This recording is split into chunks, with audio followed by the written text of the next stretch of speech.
ating kinagawian, kinagwalian at kinasanayan na tayo po ay magdeklara ng mga mabubuti, maiinam at magagandang bagay. Because whatever we declare with our mouth and believes with our hearts, yan po ang magmamanifest sa ating mga buhay. With faith, with boldness and confidence, sabi nga po natin, thank God I am prosperous. Thank God I am prosperous. Because I'm blessed by the Lord, greatly blessed, extremely blessed, highly favored, deeply loved. Sabi mo, thank God I am your child.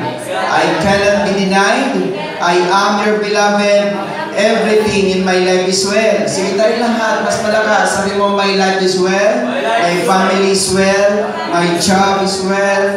My business is well. In the presence of God, nothing is missing.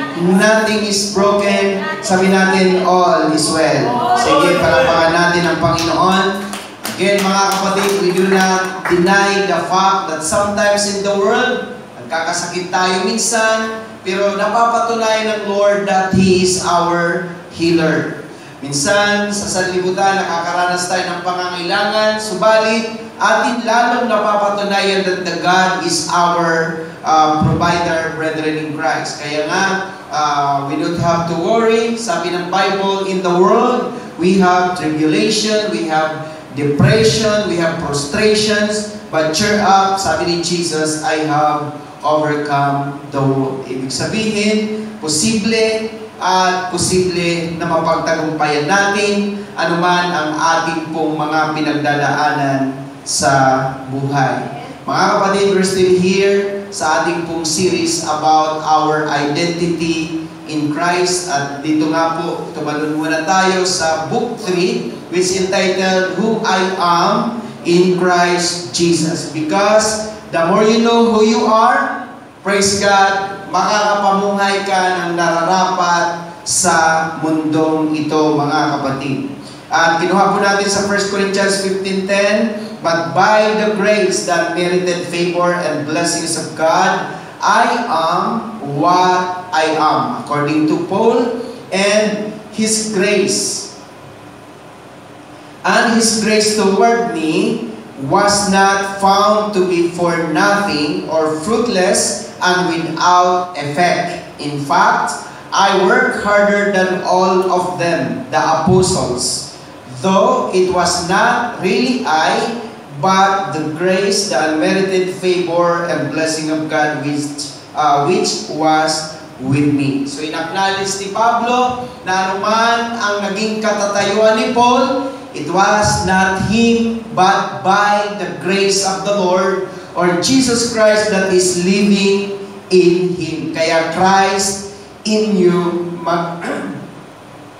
mga kapatid, may mga natatapos man tayo, na-accomplish man tayo, naabot man tayo sa buhay, it's not really you. It is the grace or Jesus Christ that lives in you.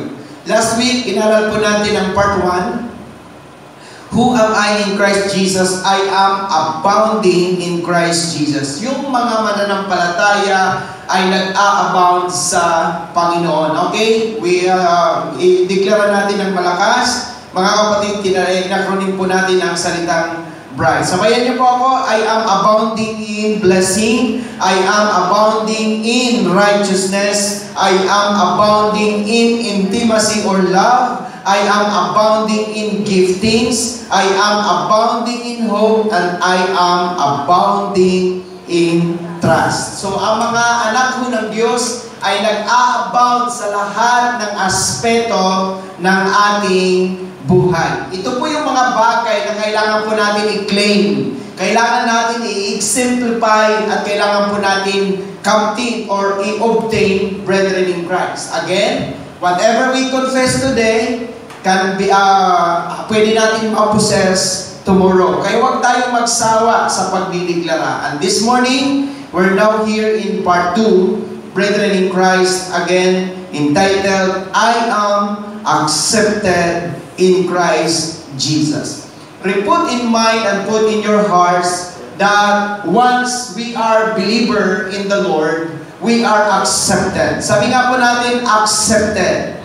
Kasi pakiramdam natin, sabi nga ni Pablo, we live by faith, not by sight. Ano ba yung sight? Sight is one of the 5 senses that we have. Tama?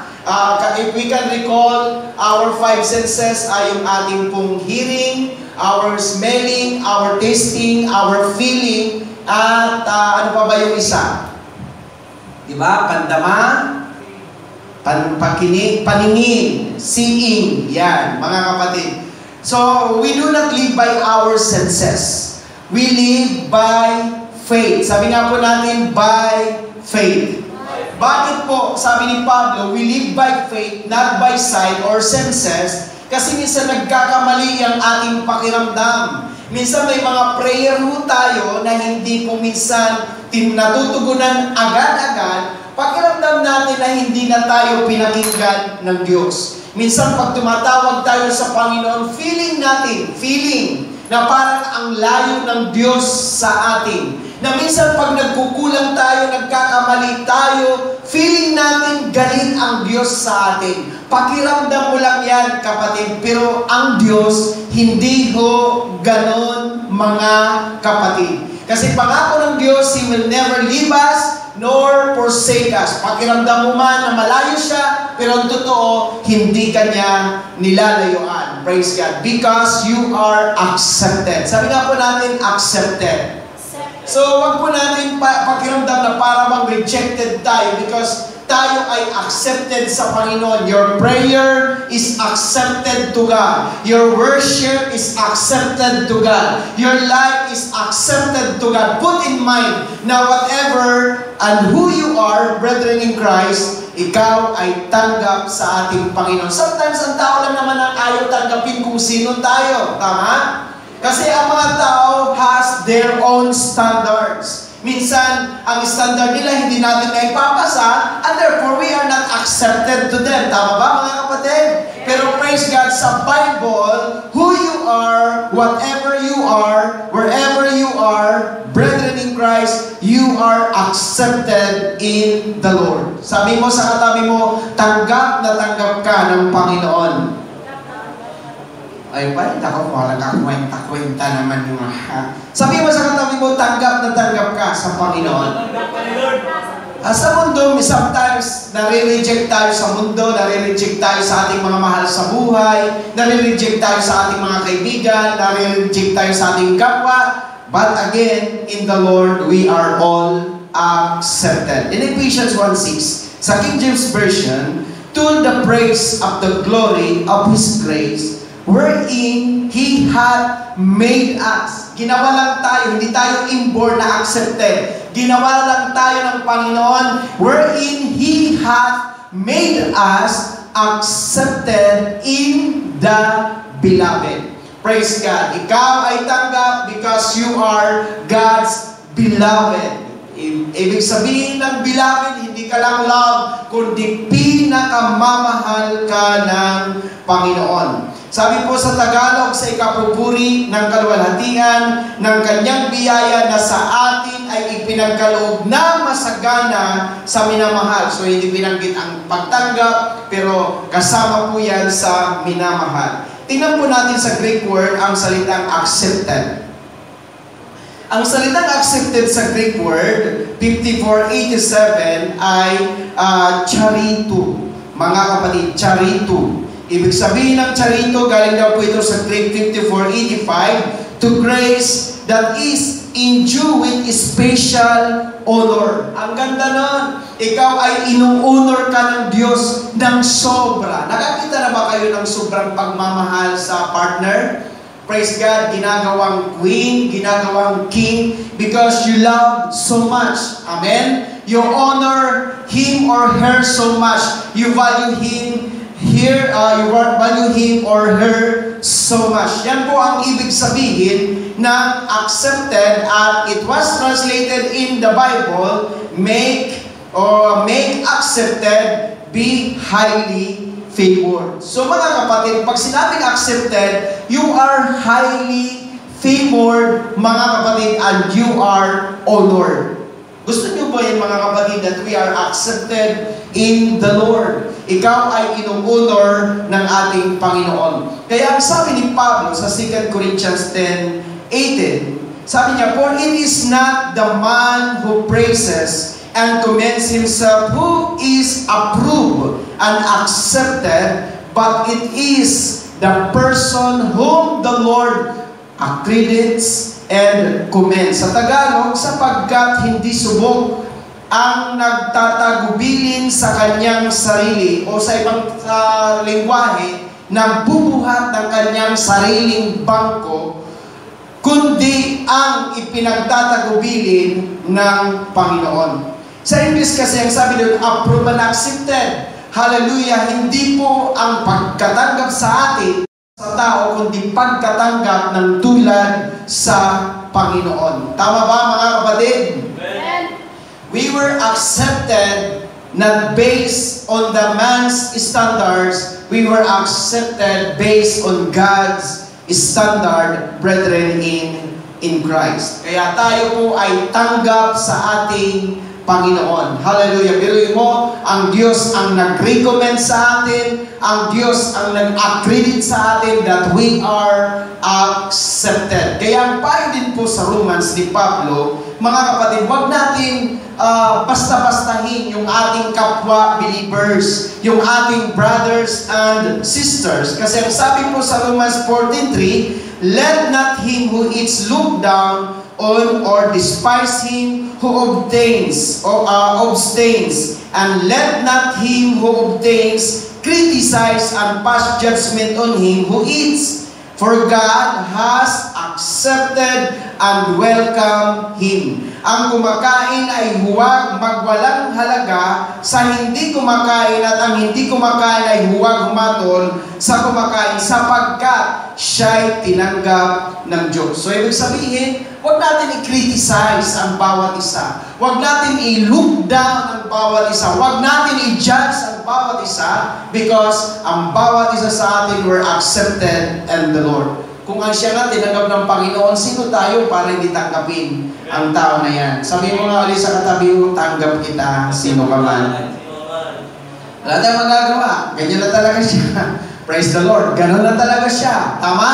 Wala na tayong magagawa. Magtanggapan na lang. Ganyan talaga ang inyong pastor. Tanggapin nyo na yung inyong pastor. Ganyan talaga yung mga membro ng highly favor. Tanggapin na natin. Kasi makakapro-frustrate lang tayo, madi-disappoint lang tayo, madi-discourage tayo na napakatas natin ang expectation sa bawat isa. And yet, hindi na nakukumply ang expectation. Of course, discouragement. Tama. Tanggapin nyo na ang bawat isa sa atin. Amen? Who they are, sino man sila, tanggapin po natin ang bawat isa. Kasi, mga kapatid, si Kristo man ay tinanggap sila ng Panginoon. Sa Romans 15:7, welcome and receive to your hearts one another. Yan ang payo. Tanggapin mo raw ang bawat isa sa iyong puso. Ibig sabihin, mamahalin natin, even as Christ has welcomed and received you for the glory of the Lord. Sa ganito'y, mga tanggapan kayo. Yan. Mga tanggapan kayo, gaya naman ni Kristo na tinanggap kayo sa kalawalhatian ng Diyos. Kita niyo po, tinanggap tayo ng Diyos. Sabi ng Bible, magtanggapan tayo. The question is, when God received us or welcome us, did He give us, mga kapatid, nagbigay ba siya ng requirements? Mayroon ba silang tinatawag na mga limitation? Of course, He received us and welcomed us unconditionally. Is that clear and loud? He received us and welcomed us unconditionally. Ibig sabihin, walang kondisyon. Kaya kung si Kristo, tinanggap tayo ng walang kondisyon, wala din tayo choice. Magtanggapan din tayo ng walang kondisyon. Hindi yun Che, tatanggapin kita, basta ha? Wala nang basta. Basta tanggapin kung sino man ang bawat isa sa atin. Tama ba? Because again, Jesus Christ accept us, welcome us, without or unconditionally. And we should also, sabi ng Bible, gaya naman ni Kristo. Kaya kung si Kristo, tinanggap tayo ng walang kondisyon, magtanggapan tayo, magmahalan tayo ng walang kondisyon. Tama? Tinanggap ka ng Diyos yan. Tanggapin mo na yan. Ganyan na talaga. Ganyan na talaga si Mikaelo. Ganyan na si Christian. Ganyan na si... Sino pangalan? Praise the Lord. Angelica, siya na ganyan. Hindi na talaga. Kahit siya, nahihirapan siya. Mga kapatid, ako din, nahihirapan ako. Huwag niyo akong gawing itong ganitong person na ito yung aking personalidad. Tanggapin niyo na si Pastor Lito. Sabi ko nga sa mga, medyo si Sister Joy, nagpayo sa akin niya. Pero, tinigran ko yung Sister Joy. Bulay-bulayan ko talaga pag-uwi ko sa bahay. Sabi ni Sister Joy, Pas, boss mo sa inyo, pagiging mainitin mo ang iyong ulo. Kasi, yung mga trabador ko, baka daw hindi nagtatagal dahil lagi ko napapagalitan, lagi ko na, dito umuwi ako. Oo nga, kasi walang umalis na trabador na hindi ko napagalitan. O sabi ko, i-grant ko ngayon yung kay Sister Joy payo. Ganda naman. Minsan nakakahiya kasi akong pastor, siya ang membro pa nagsabi sa akin, tama? On my behalf, nakakahiya, pero tama siya eh. Bakit? Hindi naman lahat ng nanay tama. Minsan ang anak ang tama, pero kahit anak niya, pakinggan mo rin, kahit magulang ka, baka tama nga yung anak. Ganun ako. So I grant, ngayon, may nag-apply. Alam niyo po ba isang linggo na ang bait-bait, kasi mabait ako sa kanila. Hindi ko na sila pinapagalitan, Sister Joy. Kasi kahit medyo naiinis ako, ang ginagawa ko, pag naiinis ako, hindi mo na ako bubulan sa Kapampangan, hindi mo na ako lalantad. Pag medyo okay ng pakiramdam ko, doon ako lumalantad. Yun pala, ang sikreto, pagka galit ka, inis na inis ka, huwag ka munang bubulan. Tama ba, Sister Joy? Huwag ka munang lalantad. Huwag ka magpapakita doon sa kaiinisan mo kasi makakapagsalita ka eh. So, ang ginagawa ko, ano ko muna, di ba may kanta nga, kalma. Kalma. Di ba? So, kalma muna.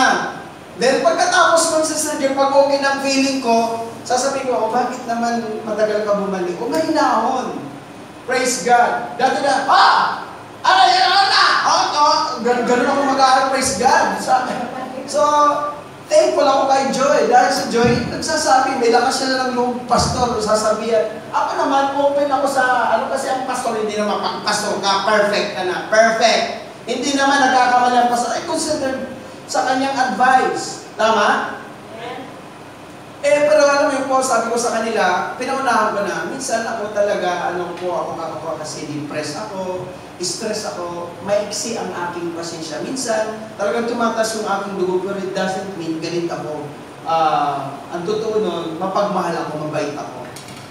Naintindihan nyo? So ngayon, isang linggo na, Sister Joy sila, maayos ang trabaho nila. Praise God. So, ganun pala. Sabi ko, ito rin ang gagawin ko sa church. Kita mo kanina, late lahat, alas 10, 2 na, praise God. May narinig ba kayo nagbubulyaw ako? Hindi. Nakasalubong ko siya, wala akong sinabi. Nakasalubong si Mikaelo, lalo na si Mikaelo, wala akong sinabi. Praise God. Kasi hindi maganda kung magsasalita. O kayo, parang hindi kayo mga Kristyano, pag mag-rapture, hindi kayo masasama kasi lagi kayo huli. Ganyan ako dati. Pero praise God yun, kalma na lang tayo. Tanggapin na natin, ganyan talaga. Laging huli. Praise the Lord. Ano magagawa natin? Pag nagtanggapan tayo sa bawat isa, then we will live together happily. Amen? Palampakan natin si Jesus. Kaya sabi ng Bible, mga tanggapan kayo. Gaya ni Kristo, unconditionally tinanggap tayo, magtanggapan tayo without any conditions. Is that clear and loud? Maganda ba ang topic natin, mga kapatid?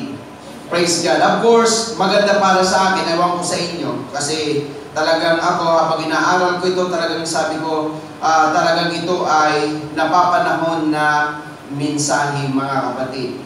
Okay po, dito po tayo sa unang punto. Praise God. Hallelujah. Meron pa ba? Praise God. Kaya pala ang reason, bakit tayo inampun ng Lord sa pamilya ng Panginoon? Kasi ang sabi ng Bible,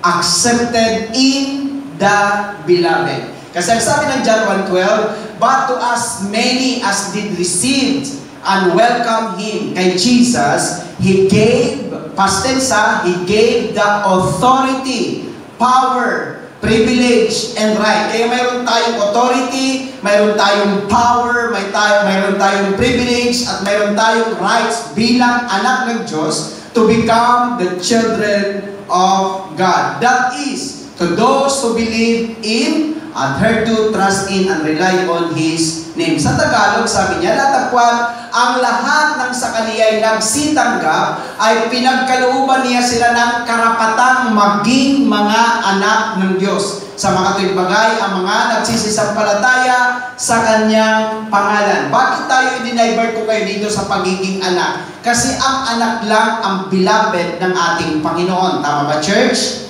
The reason bakit tinawag ka ng Diyos na anak, para ikaw ay Kanyang mahalin. At bilang minahal ka ng Diyos, ikaw ay accepted. Narinig niyo na sa akin, mga kapatid, na you will know how God loves you if you understand how the Father loves Jesus. Ang gulo, maintindihan mo kung gaano ka kamahal ng Diyos Ama, kung naiintindihan mo kung gaano kamahal ng Diyos Ama sa Jesus. Because kung ano ang pagmamahal ng Diyos kay Jesus, same ang pagmamahal niya sa atin. Tama ba, Chi? Amen. Ulitin ko, kung gaano kamahal ni Jesus, anak ng Ama si Jesus, ganun ka kamahal ng Panginoon. You won't be able to understand how the Father loves you unless first you understand how the Father loves Jesus. Kaya pag naintindihan mo kung gaano kamahal ng Ama si Jesus, maintindihan mo rin kung gaano kakamahal ng iyong Ama sa langit. Amen? Sabi mo, mahal na mahal ka ng Diyos. Okay, sabi sa Matthew 17:5, tingnan natin si Jesus. Anong sabi po kay Jesus? While He was still speaking, sabi niya, behold, a shining cloud composed of light. Grabe, shining cloud composed of light overshadowed them, and a voice from the cloud said, tingnan niyo po ha, when Jesus was baptized at Jordan River, ito po yung tinig na narinig, this is my Son. Sino yung Son? Si Jesus. My beloved, with whom I am and have always been, laging kasama, delighted. Listen to Him. Sa Tagalog, maganda. Samantalang nagsasalita pa siya, narito ang isang maningning na alapaap ay lumilin sa kanila, sa transfiguration po pala ito, at narito ang isang tinig na mula sa alapaap na nagsasabi, ito ang sinisinta kong anak na siya kong kinalulugdan. Siya ang inyong pakinggan. So ang sabi ng Ama, siya, si Jesus bilang anak, ito ang pinakamamahal ko o sinisinta kong anak, siya ang lubos kong kinalulugdan. Tulad ng sinabi ko, kung gaano kamahal ng Ama si Jesus, ganon ka kamahal ng Panginoon. Is that clear and loud, church? Kung si Jesus ay sinisinta ka rin ng Diyos. Kung si Jesus ay kinalulugdan ng Ama, kinalulugdan ka rin ng iyong Ama sa langit. Tama ba, church? Actually, pag nakita ka lang na pumapasok dyan, hindi lang ang pastor ang masaya na dumarating. Tama? Ang Diyos din ay masaya na dumarating ka sa kanyang bahay. Amen, church? Okay, first point. Praise God. The believer is the beloved of the Father. Put in mind, bilang accepted ka sa Panginoon, hindi ka lang mahal, pinakamamahal. Sa pag-aaral ng English, ang pinakamamahal is superlative. Tama? Superlative degree. Wala nang tataas pa doon. Ibig sabihin ng beloved, pinakamamahal. Mayroon kasing mahal, mas mahal, mga ganon, pinakamamahal. So, superlative siya. So, tayo po ay superlative at nasa superlative degree na minahal tayo ng Diyos. Ibig sabihin, sobrang mahal na mahal ka ng Panginoon. Tingin kayo. Sa palagay niyo, kung mahal tayo ng Diyos, hindi ba ang Diyos nasasaktan pag umiiyak tayo? Hindi ba ang Diyos nagdadamdam na nakikitang nag-i-struggle tayo? Of course! Nararamdaman niya yung nararamdaman natin. Sabi ko nga, He only the person sa buhay natin ang nakakaintindi ng lubos sa atin. Tama? Praise God. Hallelujah. Because we are His beloved. The believer is the beloved of the Father. Basa tayo. Kanina, Matthew 3:17, yan po yung baptism. And behold, as what I said, ulitin ko para maging kalkit sa inyo kung gaano kamahal ng Ama si Jesus, ganun din tayo kamahal. Kaya tingnan natin kung ano ang nangyari kay Jesus bilang minahal. Sabi po dito, and behold, a voice from heaven said, "This is my Son, my beloved." So take note, my beloved, in whom I am delight. Sa Tagalog uli, at narito ang isang tinig na mula sa mga langit na nagsasabi, ito ang sinisinta kong anak na siyang lubos kong kinalulugdan. So ang salita, sinisinta. Kaya malalim ang Tagalog ng pagsinta. Kapag pagsinta, yung para bang, ano ba tawag dito sa mga nanliligaw, you are my queen. You are my king. I can't live without you. Tapos may dugtong pa yung, it might be you. Tama? So, pag sinisinta ka ng lalaki, alam niyo po, maghanap kayo ng hindi ka lang gusto ng lalaki or gusto ng babae. Maghanap ka ng babae at lalaki na sisinta sa iyo. Tama ba, Sister Joy? Kasi sa aming mga panahon, pag sininta ka ng isang lalaki at babae, ipaglalaban ka. Praise God. Hindi ka susukuan. Yan ang sabi ng Bible. Sabi pa nga ng kasabihan, ang Bible, sa anong panahon namin noon, ang sabi nga doon, hahamakin ang lahat, maging akin ka lamang. Bakit nababanggit ang mga bagay na yan? Because sumisinta. Praise God. Ang pagsinta ay higher degree ng pag-ibig lang. Mga kapatid, kahit pwede tayo umibig sa kapwa, pwede tayo, pero yung suminta ka, you are willing to give even your life. Handa kang ibigay maging ang iyong buhay. Tama ba? So tayo, mga kapatid, obviously naman, dahil na mahal ka ng Panginoon, He gave His only begotten Son. Di ba na po natin ang John 3:16? For God so loved the world, sa tao, He gave His only begotten Son. And that Son died on the cross. Nagsakripisyo ng buhay dahil sa pagmamahal niya sa atin. Kaya pag sinisinta ka ng Diyos, God is willing to offer even His own life. Ganun po ang ibig sabihin. Kaya mahal na mahal ka ng Diyos, mga kapatid. Hallelujah. Sabi nga ng Bible sa Romans, kung naibigay nga sa Jesus, ang pangangailangan niyo pa kaya hindi pa nga ang naibigay ng Panginoon. Are you following, church? Yes. O sabi mo ulit sa katabi mo, you are God's beloved. Pangalawa, praise God. The believers is the apple of the eye of the Father. Ito pinabanggit ko ito kay GM kay GM, anak ni Sister Joy. Kasi kay Sister Joy, siyang nakikita. Kay Brother Roque, siyang nakikita. Si GM ang laging nakikita. Alam niyo po ba na pagka ikaw ang laging nakikita, you are the apple of the eye. Lagi niyong tandaan. Ikaw ang laging napapansin. You are the apple of the eye. Kaya nga sabi ko nga kay Sister Joy, subukan niyo si GM, mawala ng isang buwan, hahanap-hanapin niyo yan lahat. Kasi kung sino ang pinakapasaway, yun ang pinakamahal ninyo. Baka hindi nyo po alam. Parang hindi nyo pa yata alam. Ulitin ko kung sino ang pinakapasaway, yun ang pinakasobrang mahal nyo. Maniwala kayo. Kaya sasabihin din sa Sister Joy, papalayasin niya. Maniwala ako. Tingnan ko lang. Pag isang linggo wala yan, hanapin niya yan. Baka iyak-iyak niya Sister Joy, Pastor, GM, hindi mo alam nasaan. Praise God. Kasi kung sino, sabi nga ng Bible, totoo po kasi ito, kung sino ang higit na nagkasala, higit siya na magmamahal. Tama ba, church?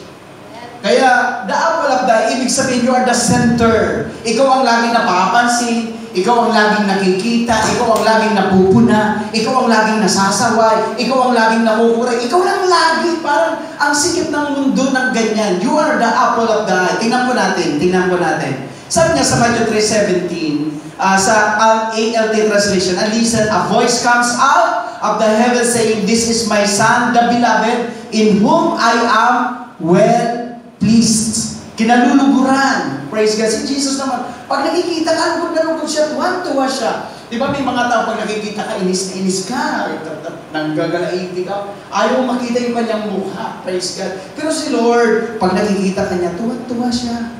Nakakita na po ba kayo ng bagong labas na baby? Kaya nga, di ba, kasabihan ng iba, sana hindi ka na lumaki kasi lumaliit ka ang cute mo, ngayon cute ka na. Kasi hindi ka na natutuwa ng lumaki. Nung maliit, tuwan-tuwa ka, talagang everybody is rejoicing. Ang cute! Ang cute! Talaga, kahit pagod, pag nakita, cute, kinukurut-kurut pa, talagang, hallelujah, lumaki. Mukhang hindi ka na natuwa. Praise God. Hindi ka na kinatuwaan.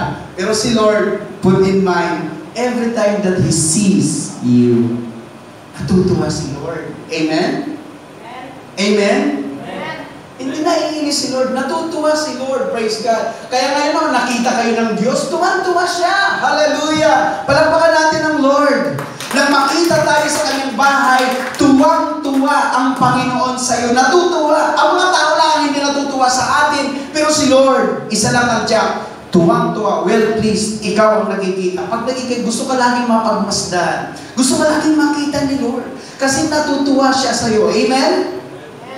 Namimiss ka. Lagi ng Panginoon pag wala ka. Kaya well pleased, kaya nilagay ko dyan, apple of the eye. Nakakalugod. Nakakatuwa. Okay, next. Narito yun nga po, ito ang sinisit na kong anak na siya kong lubos na kinalulugdan.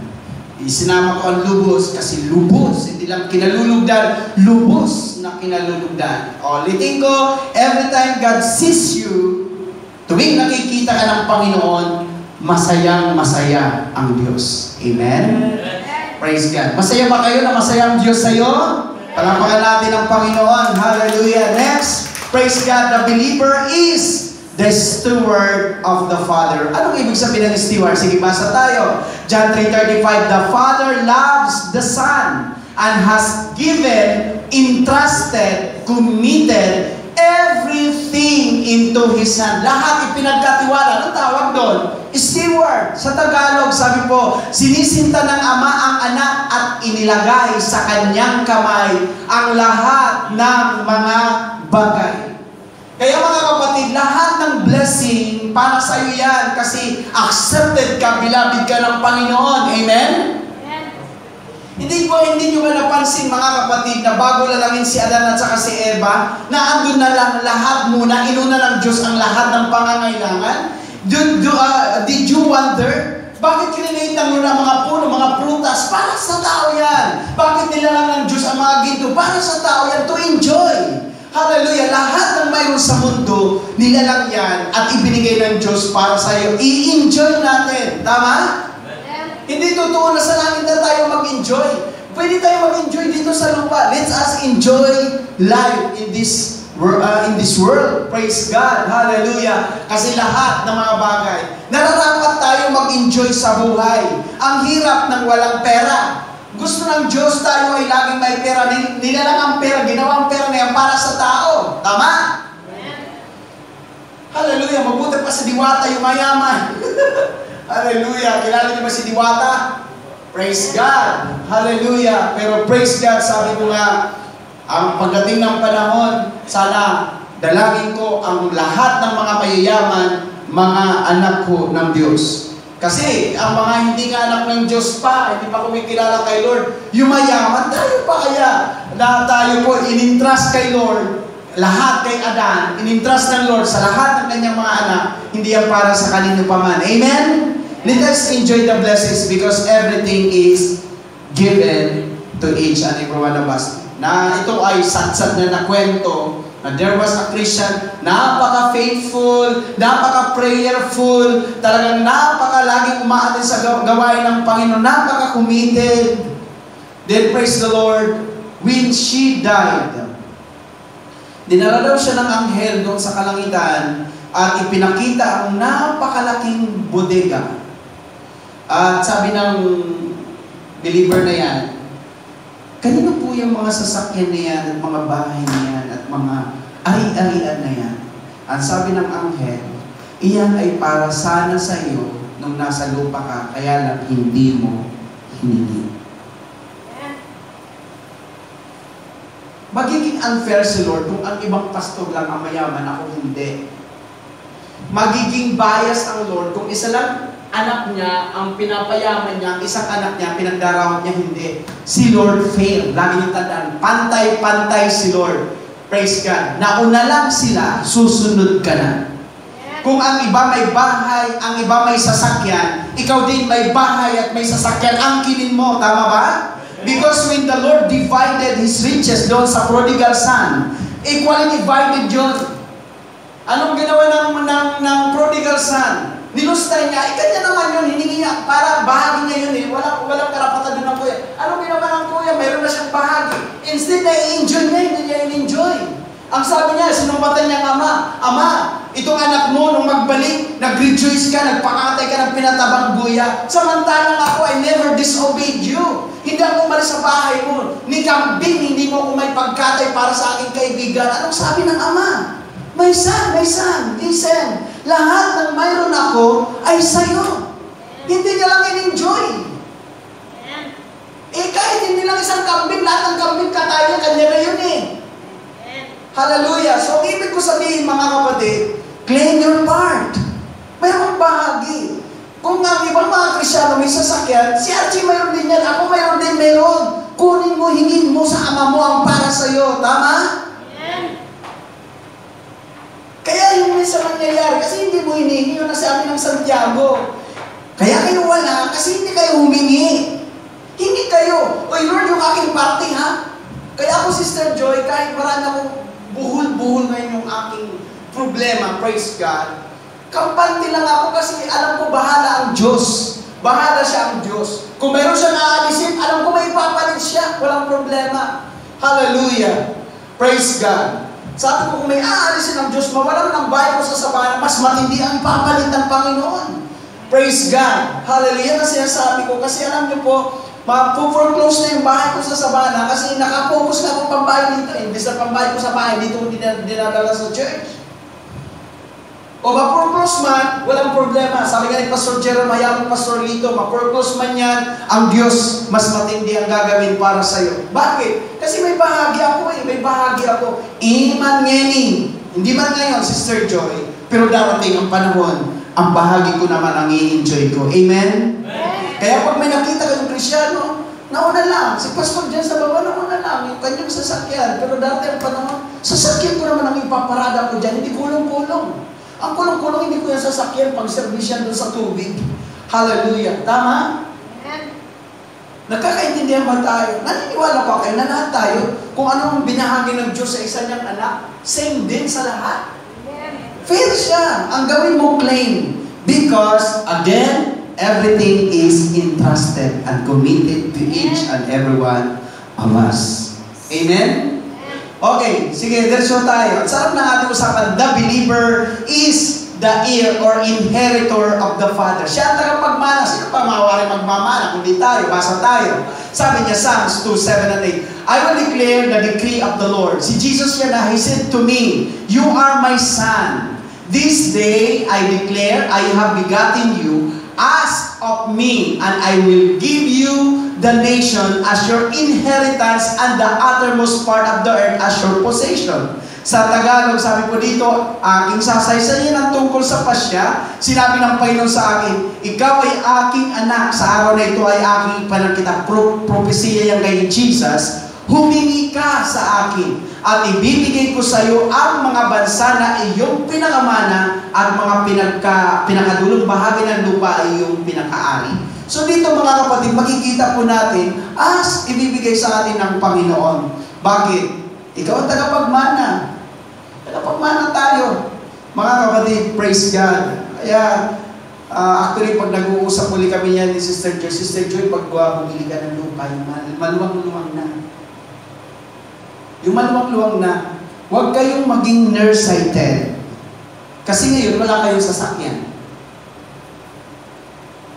Tama? Sabi ko, bumili ka, pag bibili ka ng bahay, yung mansion, yung detached, hindi yung subdivision na dikit-dikit. Hallelujah, yung mansion talaga ang labas. Tapos paghandaan na nila ang 8 garahe. Bakit? Hindi na mapapayag si Mika na asawa niya lang, halimbawa si Ryan lang ang may sasakyan. Si Mika may sasakyan. Si Ryan may sasakyan. Si Sister Joy may sasakyan. Si Brother Roque may sasakyan. Si GM may sasakyan. Si Jamaica may sasakyan. Tama? O paano gagawin nyo? Hallelujah. Kaya pag nangarap tayo, lakihan natin. Sabi namang iba, Pastor Lito, bakit nandiyan kayo nasa sobrang laki-laki nyo? Iilan lang kayo. Bakit? Ang tinitinan ko ba? Present? Hindi. Time will come na hindi tayo magkakasya sa laking ito. Dati ang panahon, hindi tayo magkakasya. Tama ba, Sister Joy? I am looking forward. Hindi po sa present. Kaya si Abchik, pagka mag-aasawa na, pag bibili siya ng lupa, lakihan niya na. Praise the Lord. Bakit? Pero po siya may-ari, parang pagsurin ng electric fan. Tapos sila na magiging sasakyan niya. Parang ayaw nyo kasi naniniwala, kaya hindi nangyayari sa inyo, hindi kasi kayo naniniwala. Dapat sinasabi mo, akin yon. Mangyari sa akin yon. Amen? Praise God. Hallelujah. Kaya tayong mga anak ng Diyos, mga kapatid, humingi ka and ibibigay sa iyo ng Diyos. Kasi si Jesus, sabi niya sa kanyang anak, ibibigay ko sa iyo ang mga bansa na yung pinakamal at pinakamaari. It's same thing sa atin kasi mga anak din tayo ng Diyos, humingi ka lang, ibibigay ng Diyos ang gusto mo. Sabi nga, hindi lang ibinibigay ng Lord ang needs, He also gave us what we want. Yan ang gusto ko. Praise God. Kasi kung needs lang, bigas lang yan. Ibibigay ng Lord, ulam. Ano yung want? Gusto ko, Lord, ng malaking TV, yung cheater type. Gusto ko, Lord, yung fully air-conditioned na kwarto. Gusto mo. One. Gusto ko, Lord, yung aking mga daliri, puro sing-sing. Si Diwata ngayon, naninilaw. Di ba? Ang mamahal ng kanyang mga bag. Pwede mong hingin wants. Ibinibigay din ng Lord ang wants, tama? Hindi lang needs. Praise God. Because gusto ng Diyos, mag-enjoy tayo sa buhay na ito. Next, mga kapatid, the believers is the enjoyment of the Father. Yan ang gusto ko. Enjoyment. Basa tayo, ha? Proverbs 8:30, I was right beside the Lord, helping Him plan and build. I made Him happy each day, and I was happy at His side. Sa Tagalog, sabi niya, nasa sitting nga niya si Jesus Christ yan ng wisdom. Siping niya ako na gaya ng matalinong manggagawa at ako ang kanyang ligaya sa araw-araw at nagagalak na lagi sa harap niya. Yan ang maganda.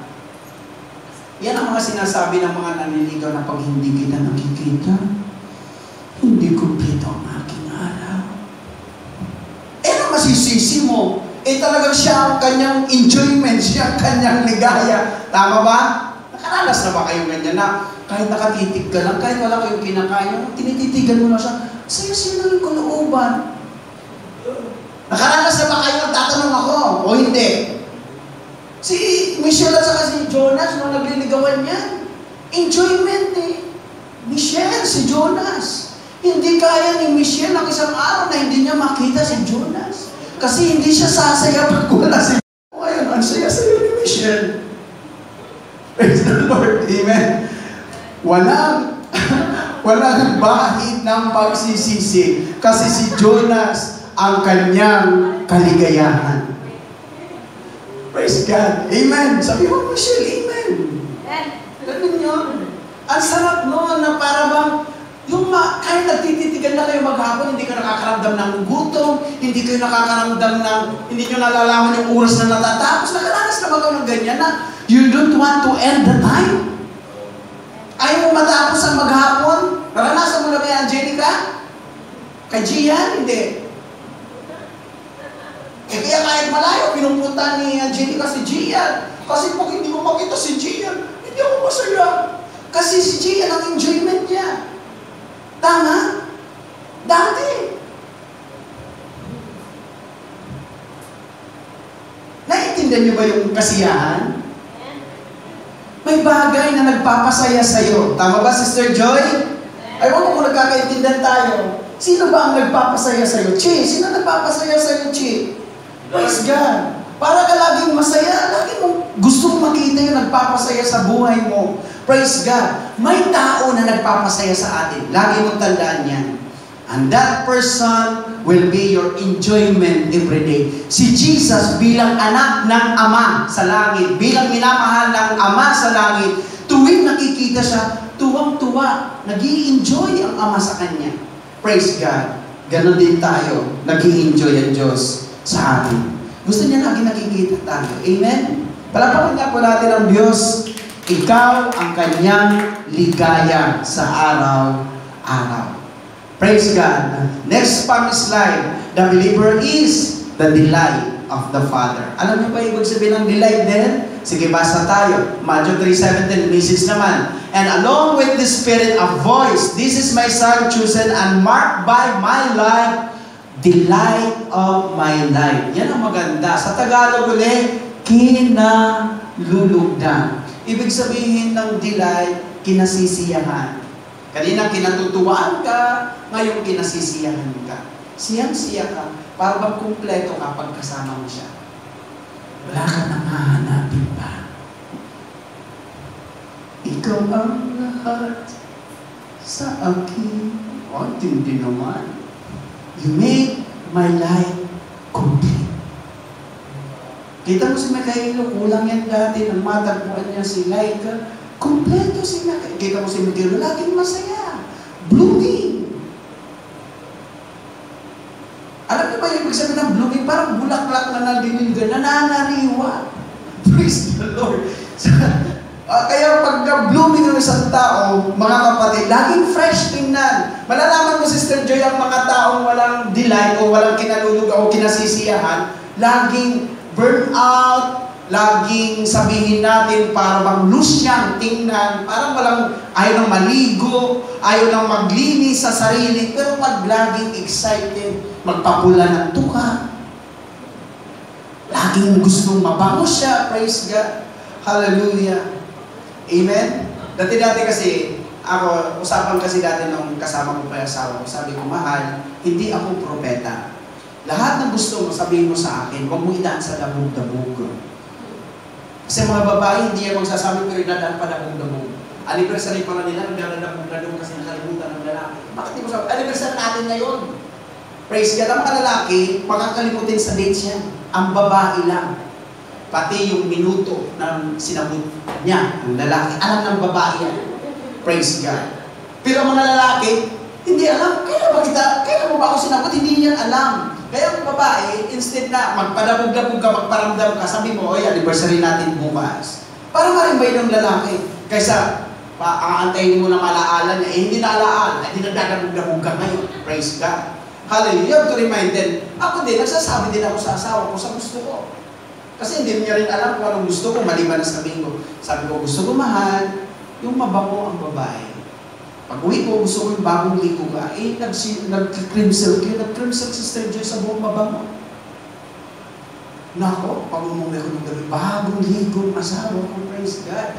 At saka naka-cream silk. Pag nahihiga kami, inilulugan yung mahabang buhok sa unan, ang bango-bango. O di masaya ang aking pagtulog.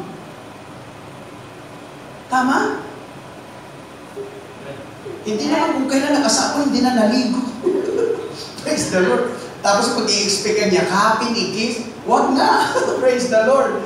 Amen? Tama. I-suggest nyo sa asawa nyo. Kung anong gusto mo, halimbawa sa boyfriend mo naman, gusto kong lagi kang nakaligo, nakatoothbrush. Sabihin mo sa kanya, baka kinalagyan niya lang hindi nagtutoothbrush eh. Kaya sabihin mo kung ano dapat gawin niya. Tama ba? Amen? Kasi may tao hindi nagtutoothbrush, tapos kaya magre-reklamo kang baho-baho ng hininga mo. Praise God. Hindi, sabihin mo sa kanya, oy, Mahal, mag-toothbrush ka mo. Gusto ko bago tumagi sa akin, mag-toothbrush ka, magmamouthwash ka. Praise God. Kasi humihilik pa, tapos ang lakas ng hilik, sa'yo pa ibig mo. Nakaganyan pa eh. Hindi lang maingay, mabaho pa. O paano ka makakatulog? Nasuffocate ka na, narindi ka pa. Hallelujah. Why don't you tell? Sabihin mo doon sa partner mo kung what you want him to be. Amen ba, Michelle? Kasi maganda yung kapartner mo, kinaluluguran mo siya. Siya po ang delight mo everyday. Kinasisiyahan mo siya na hindi ka kumpleto pag wala siya. Wow, ang ganda. Ang ganda ng ganyan. You make my life happy. Kaya nga masarap sinasabi mo, mahal, salamat ha. Ikaw lang nagbigay sa akin ng kasiyahan. Ikaw lang na nagkumpleto ng aking buhay. Dati kulang-kulang ako, ngayon sinto-sinto na. Kasi siya natin din, kulang-kulang siya dito, dati ngayon sinto-sinto na. Pero again, sa Diyos mga kapatid, nasisiyahan si Lord. Hindi rin kaya ng Lord mabuhay nang wala ka. Sabi nga, kahit ang Diyos man ay makapangyarihan, but He cannot execute His plan without man. May kanta di ba, Mikaela, na heaven is without. May kanta yun eh. Ang heaven daw is nothing without us. May kanta yun, bagong kanta yun. Na parang ang langit walang kwenta kung wala tayo. Because what makes God complete ay tayo. Tayo rin ang nagiging kasiyahan ng Diyos. Masaya ang Diyos at nasisiyahan ng Diyos. Sum up natin, praise the Lord, hallelujah, bashed. Negative ba yung bashed? Pero inacronym lang po natin. Sige, sabay-sabay po natin ng malakas, mga kapatid. Personalize. Sabi natin, I am the beloved of the Father. Sige, lakasan natin. Pangalawa, I am the apple of the eye of the Father. And then ang pangatlo, I am the steward of the Father. Pang-apat, I am the ear of the Father. At panglima, I am, hindi sabi ko sumabay kayo eh. I am the enjoyment of the Father, and last, I am the delight of the Father. Why? Bakit ganyan si Lord sa atin? Because you are accepted. Last verse. Kaya, put in mind, mga kapatid, masaya si Lord na naandyan na. Hindi siya masaya, malungkot ang Diyos. Hinahanap ka lagi. Hallelujah. John 10:17, for this reason, the Father loves me, sabi ni Jesus, because I lay down my own life to take it back again. Sige, next sa Tagalog, dahil dito ay sinisinta ako ng Ama, sapagkat ibinibigay ko ang aking buhay upang kunin ko muli. Si Jesus ang nagsabi. Nung si Jesus minahal, sininta, tinanggap ng Ama. What would be His response? Ibinigay niya ang kanyang buhay. Dahil tinanggap ka ni Lord, minahal ka ng Panginoon, wala tayong pwedeng gawin, kundi ihandog din at ibigay ang ating buhay sa Panginoon. Amen? Are you following, church? Again, kung si Jesus bilang minahal na anak ng Ama, He gave, He offered His life.